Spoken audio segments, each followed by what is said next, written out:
Welcome to HR Studio Podcast. Through bi-weekly interviews with HR executives, thought leaders, authors, speakers, and trend spotters from the world of HR and beyond, we invite you to listen, learn, and leverage. Welcome to HR Studio Podcast, building the next generation of HR leaders. HR Studio Podcast is brought to you by A.J. O'Connor Associates, a trusted human capital consulting partner to emerging, mid-market, and world-class organizations. To learn more, visit us at ajoconnor.com. Welcome, everyone, to HR Studio Podcast. I'm Denise Yosefat, your host for today's episode. And over the next 25 minutes, we're going to explore the topic of innovation transformation and how HR can play a key role in it. Joining us in this lively conversation is our guest for today, Tristan Kromer. Welcome, Tristan. Thank you very much, Denise. Nice to be here. Nice to have you. Let me tell the audience a little bit about you. Tristan is the founder of Kromatic, which specializes in innovation transformation. He works with innovation teams and leaders to create amazing products and build startup ecosystems. He has worked with companies from early stage startups with zero revenue to enterprise companies with over 128 billion. I don't know about 128, but certainly over $1 billion. I've worked with some of the Fortune 100. Yeah, absolutely. Including Salesforce, Walmart, Fujitsu, and LinkedIn, to just name a few. Yeah. So a lot of experience in this field. So let's begin. I've worked with companies in the past regarding innovation and speed to market, but that was in the past and things have changed a lot since then. So how can companies today innovate faster? I think the case in point is that the environment is changing rapidly. So it's almost not so much innovating faster as just trying to keep up with where the market is going. Particularly if you're dealing directly with consumers, the pace of change is just kind of overwhelming. Whether it's different preferences of food or hair care products or web services products, social media, everything is just at such a rapid clip that companies really have to have a direct line of connection to their customers. Otherwise, they're going to quickly find that they're building, what is the phrase, building yesterday's products today. Right, yeah. And so what are some of the things that executives can do to, be really good in dealing with innovation and disruption? And by the way, we're energy efficient here, so just wave your hands occasionally and make sure the lights are on. It helps me if I'm from New York, so I automatically gesticulate and keep all the motion sensors activating. I think that executives can do so many things to help encourage innovation in their environment. One of the kind of most obvious things, and I almost hesitate to say this out loud, is actually have an innovation strategy. Because a lot of people think that they have an innovation strategy and their strategy is simply to kind of yell at people like, go innovate, go do cool stuff. Right, and that's not really an innovation strategy. No. Sometimes it works. I guess it depends on your team members. But having an innovation strategy really means having a vision of the future, understanding the trends that are coming, both societal and technological and geographic and geopolitical, having a vision of how that impacts you, and then actually allocating resources according to that strategy. And that's again, very sadly, just not something a lot of executives do. I worked with one company that was actually a pretty small one, but it was really indicative of this type of problem where their strategy was to grow. Like that was their strategy. Like, we need to focus on growth. Our strategy is to grow our company, which well, that's very defined, isn't it? Very well defined to begin with. But even if you kind of get past that and say, okay, fine, let's all just focus on growth. Maybe that's a kind of strategy. Then if you looked at who was allocated to the growth team, and there was a growth team, out of the 100 people that they had in the company, there was a grand total of one person on that growth team. Mm. So it just kind of shows you immediately that whatever their strategy, they were not executing it very well. And that's the case with a lot of companies. You hear from almost every company out there that they're very innovative and they focus on innovation. But if you look at the number of people, even in a 100,000 person company, if you look at the number of people who are fully dedicated to an innovation project, like they have that project to focus on and nothing else on their plate, it is maybe you can count that on two hands, if that. Most people are split among 9 or 10 different core projects, and then the innovation project is really something that they have to be extremely passionate about and have to do on the weekend. And that's fine for some people, but if you really want to make innovation a pillar of your company, then that's not going to cut it. Right. So, that it seems so obvious, right? It's like you need dedicated people to really do it right. What is HR's role? Since our audience here is rising HR leaders, what do you see as HR's role in making sure that they're fostering that kind of innovative culture, innovative company? What can they do? I mean, there's what HR.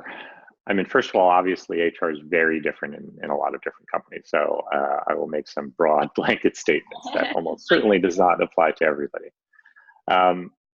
I think the challenge right now is that a lot of HR, particularly the way I was taught HR, was very kind of operational to begin with, and it wasn't very strategic. And I think HR needs to be a lot more strategic in its thinking. They need to be thinking about what is that vision of the future, aligned with the executives. What is that innovation strategy? Do we know what the innovation strategy that the executives are thinking are? And what are those core competencies that we need to build in order to make sure that we're ready for the future? That is first and foremost. And that's, I guess, a little bit obvious. But the second thing is really kind of still obvious, to make sure that they're not the obstacle. Right? They're in the teams that I typically work with. It's usually not in the HR department, which always kind of surprises me a little bit, because you'd think the HR department would be involved in, setting new KPIs for those innovators, like changing the criteria by which they're evaluated for promotion. If I'm an innovator and I work on a project and I successfully prove that this project is a terrible idea and we shouldn't do that, is that a win for me in the HR playbook? Is that going to help me get my OKRs achieved, or is that actually, does that look bad on my resume as far as HR is concerned? Like, that's something HR needs to deal with. And very often when it comes to digital transformation, HR is not involved in that. HR is in fact viewed as somebody that the transformation team wants to keep at an arm's length. Because there really is that perception that HR is just this operational, churning through the motion, and they're not really involved with the strategy. And so I think HR has to have a seat at the table, but they have to start by going ahead and listening to what people are actually trying to achieve, and making sure that they are able to adjust the processes and not just enforce them. So I'm always thinking about that seat at the table and becoming a true business partner to finance, to marketing, to the innovation teams, to everyone, having that true seat at the table, versus that, let's just hand this off to HR operationally kind of thing. So in terms of having that true seat at the table and having the gravitas to help build the strategy, not just react to the strategy, what is your thinking in terms of, HR, this is what you should be thinking about doing if you really want to come in and help be part of that strategy, help build that strategy? What's your advice? I mean, my first advice would, with pretty much everybody, including my advice to myself, is always to try and listen as much as possible and try and understand exactly what is going on. Like getting out of doesn't quite make sense to say getting out of the building, but getting out of the HR department and going to whether that's the factory floor or the marketing department or to the executive session and really asking, what are the core capabilities that your teams are missing? What are you struggling with your personal career goals? What are your personal career goals? Those are things that HR sort of does naturally, but there's this inertia with a lot of departments where it's kind of, you wait for people to come into your office, and it needs to be much more proactive.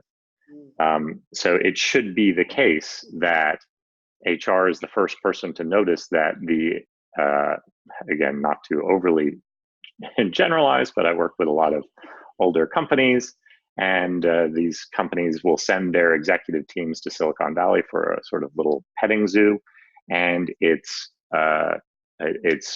20 gray-haired gentlemen, right? And these gentlemen have never used Snapchat. It's not a very diverse crowd. It would be nice if the HR department was the first people to point this out and say, you know what, we need to get everybody at least understanding the basic technology that consumers are doing. Perhaps we need to implement a reverse mentorship program where the younger teams are actually mentoring the older people on technology. Now, I have a problem using Snapchat. And it's actually, I think, designed to prevent my generation from effectively using it. I just Instagram, so yeah. Just get onto Instagram, yeah. But we need to be on these trends. We need to understand what sort of communication channels and marketing channels are opening up that we've never been exposed to. We need to understand how people are meeting in virtual spaces with avatars and playing around, and understand that these are things that might actually impact us. Otherwise, that innovation strategy that those executives come up with is not really going to be based on consumer demand and consumer behavior. So HR just needs to be out of their offices and on the factory floor. Proactively take a role. Yeah. Being much more proactive about it. What about innovation as a competency? A lot of people see innovation as not just something to do, but something to, a skill to have. So how do you speak to that? Yeah, I think there are many different skills that are involved in innovation.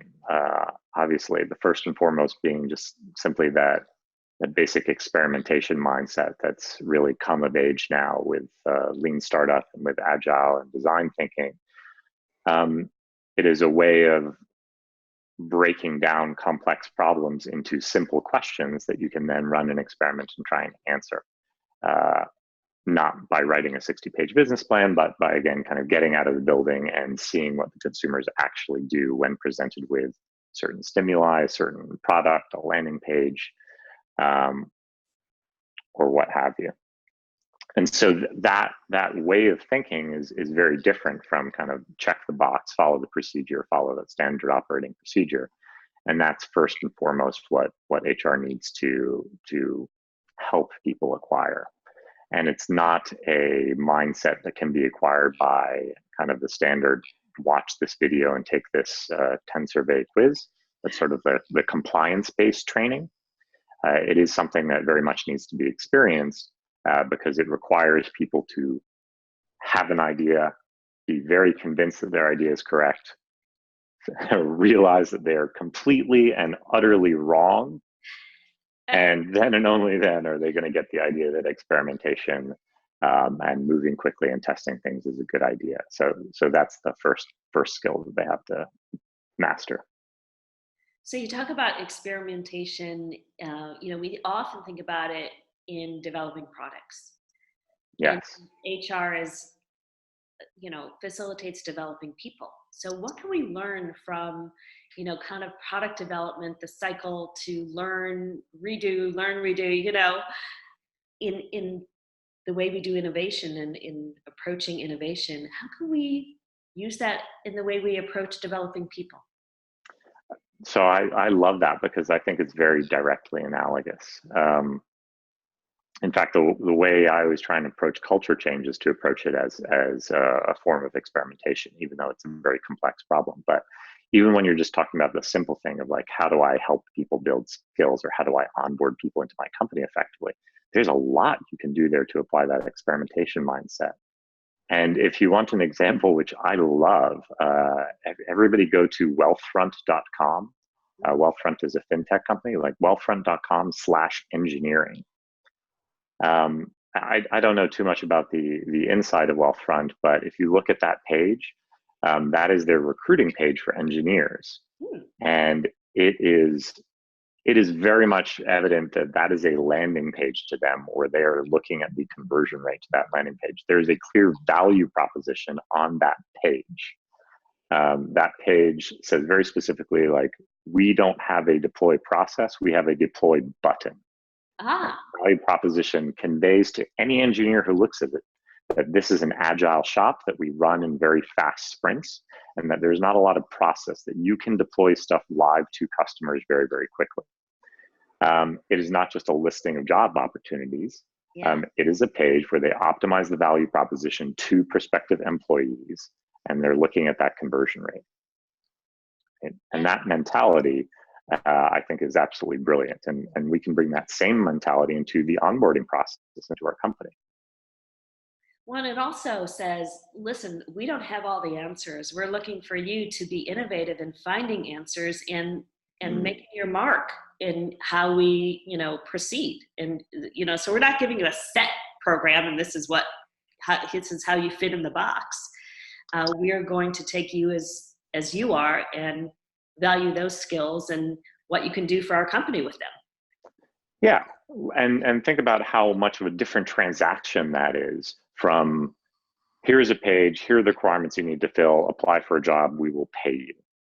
That is a fundamentally different value proposition, whereas the value proposition you're talking about is, who are you? Are you somebody who likes to move fast and create things? We're the type of company where you can flourish, right? Like, we have a value proposition to offer you that goes beyond money. We're looking for a certain type of people. We're looking for a certain mindset, and that's what we want to attract. And so they've honed that value proposition to kind of align with the type of people they want to recruit, as opposed to just saying, do you have an MBA? Do you have a CS degree? Whatever it is. So think about that in the onboarding process. Again, like, what happens the first day you come into the company? Are you set up for success? Are you immediately paired with a mentor? Are we getting feedback on how our mentorship is doing? So, I think there's so much that can be done in HR. I'm sorry, I realize I'm rambling, but I get very excited about this particular topic. No, I think it's right on point, because it's, how do we get the right people, and attract the right people to begin with? How do you make it compelling for them versus just filling out a job description or filling out an application for a particular role? How do you make it compelling to them? And then how do you keep them in your company as innovators? And, and attracting them in the first place is step one. And then when they get there, how do you onboard them? And how do you give them opportunities where they can shine with their innovative thoughts?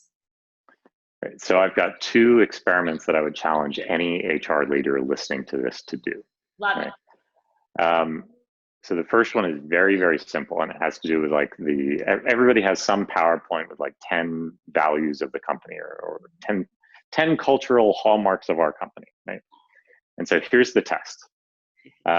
You've had that presentation, all the executives have signed off on it. These are cultures, they've been there for years. Okay. First test is, go to any 10 random people in the company, okay, and ask them if they can name those values. I thought you were going to go there. Maybe but that's the first one. Okay. So firstly, they won't be able to name most of them. Okay. But secondly, go and ask them, even if they get them. Okay. I would show somebody just one of your company values. Okay. And then just show it to them, show it on a piece of paper or whatever it is, and then take it away and ask them to explain it back to you in different words. There's something we call a comprehension test. And see if their understanding of, when you write down the value of innovative, right? That's almost inevitably one of the corporate values that somebody has. It's just like, be innovative, be more innovative. Does the person understand what that means in the same way that you understand, or that you intended that to mean? Do the 10 people that you asked to explain what does be innovative mean, do those explanations line up? Because if everybody has a different understanding of what innovation means, or courageousness, or whatever your company values are, then obviously nobody's implementing what you intended if everybody understands a different thing. And I've done that in a company, and it was very entertaining. I'm sure it was very eye-opening. So what should HR help the organization do instead of that?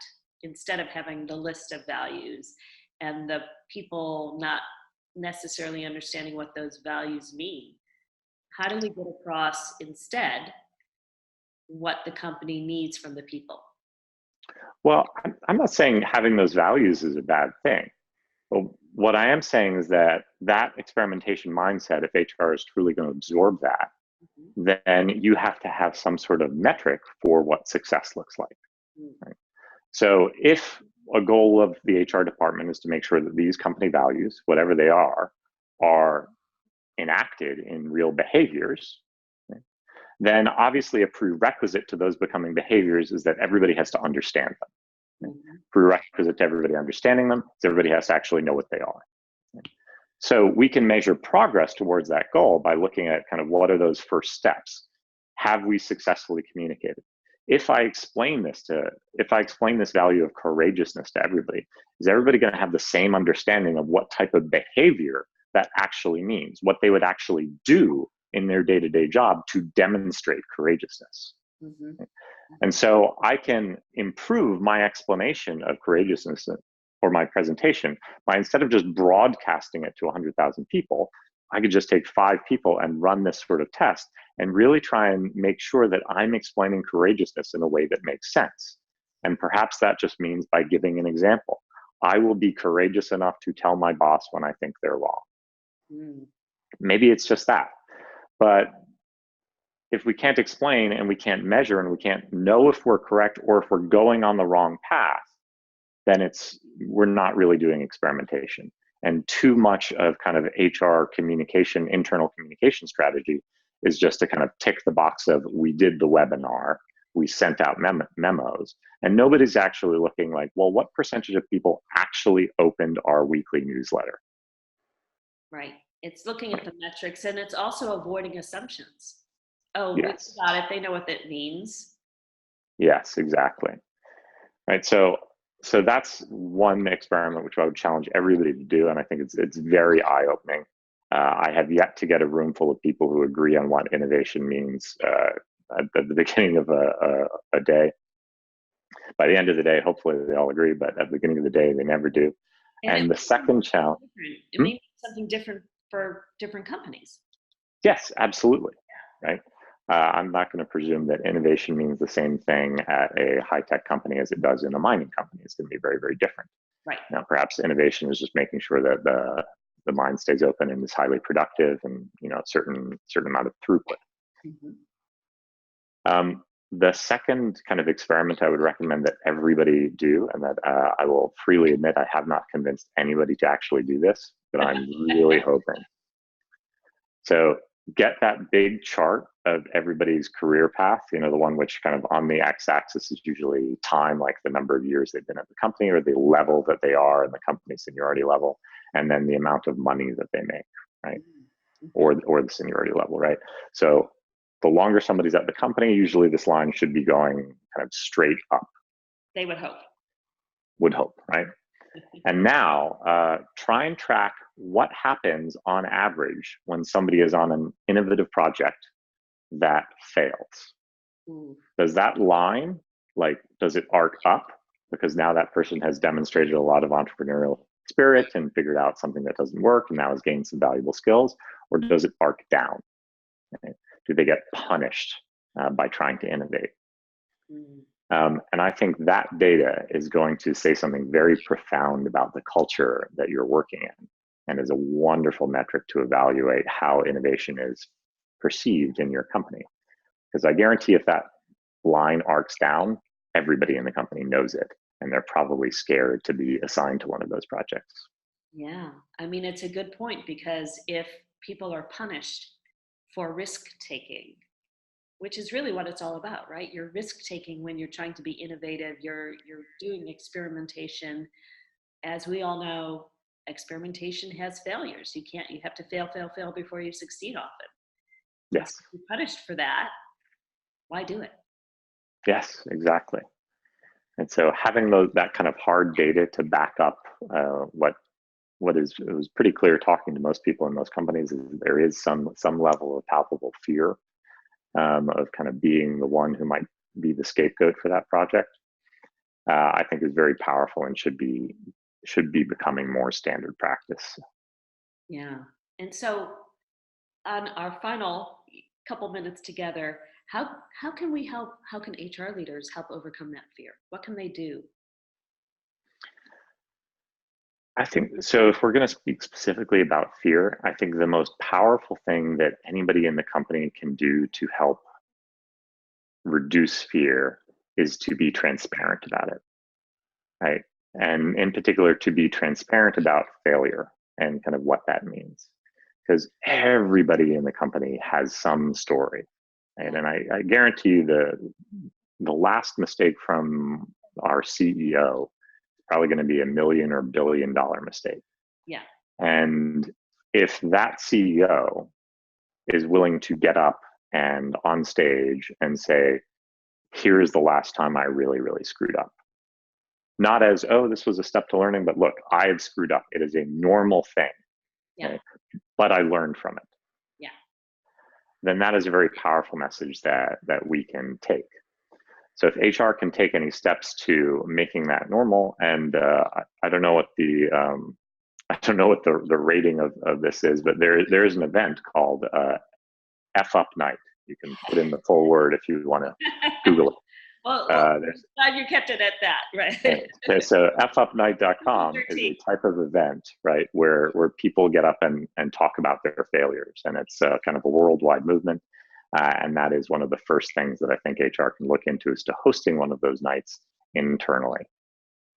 Very cool. Well, I don't want to use that word for the rest of our interview. We'll close it on a positive note, a non-F-up note. But Tristan, this has been fascinating. I think, it speaks to culture change. It speaks to innovation in truly making it happen. And I think it also gives part of a roadmap for HR leaders on what can you do, what kinds of things. And that small thing about having that kind of night where people can talk about, it's a small but powerful step in creating a more innovative corporation or company. So I could talk more about this. I know we're out of time. I want to thank you for this fascinating discussion, and thank you. And I'm glad we could connect and that we got everything working right. And I want to take a moment to speak out to our HR Studio podcast listeners. If you are not a subscriber yet to HR Studio Podcast, you can become one by going to hrstudiopodcast.com. You'll get notified of new episodes. Also there, you'll find out all about our speakers, social handles and contact information, show notes, and more about Tristan. So please look him up. And again, once again, I just want to thank you for sharing insights. Thank you. I mean, thank you for bringing more HR people to talk about innovation, because I really think that HR has the ability to drive innovation. And I wish HR people were more involved in digital transformation, like right from the get-go. So I really thank you for bringing that message out. And thank you for the opportunity. I think more HR people want to become true business partners at the table. And I think this is a key, them understanding digital transformation and innovation is key to them doing it. So thank you. All right, bye-bye. All right, thanks, Denise. Bye-bye. Thank you for listening to the HR Studio podcast. To download complimentary resources from this week's episode and to catch up on past episodes, please visit hrstudiopodcast.com. Subscribe to the HR Studio podcast list and social channels while there to receive alerts and recaps on all our episodes. HR Studio Podcast is brought to you by A.J. O'Connor Associates. For over 35 years, AJO has built its reputation on experienced listening, exceptional quality, and caring partnerships, delivering in 30 states and 20 countries. To learn more and subscribe to AJO's Top 100 HR blog, visit us at ajoconnor.com.